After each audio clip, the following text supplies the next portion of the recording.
Hello, future developers. So, welcome to today's tutorial on headings. Okay, so the H1 tag to H6 tags, um, heading tags. Okay, so like subtitle, title, subtitle, like headings. Okay, as you see here, and then just in the decreasing order. So the H1 is bigger than that's the H2 in the order.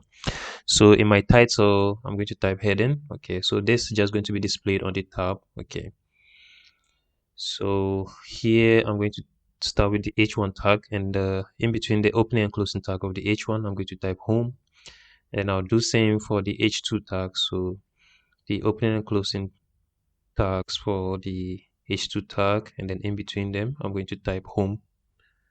Do the same for H3, H4, H5, and then H6. So I'm just going to copy. You can just copy or just type, and then all you have to do is change the H number. So yeah, these are very helpful. Also, screen readers would use them. Yeah.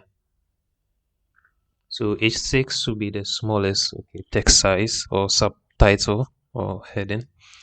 So it's saved, auto saved. I'm going to have to go to my browser, and then when I refresh the browser, I should see like it's displayed. Okay. So yeah, so you see home in that order. So H1 with the biggest text. Okay, it's also bolding. Okay, so H6 has the smallest text size and then bold. Okay, so let's see. Let me create a paragraph. So a p tag, I'm just going to type something. So my header is my heading tag for H1 is home.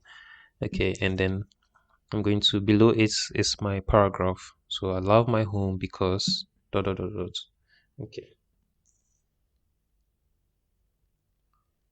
Okay, so when I close it, refresh it, and we should see it appear here. So thank you. See you in the next lesson.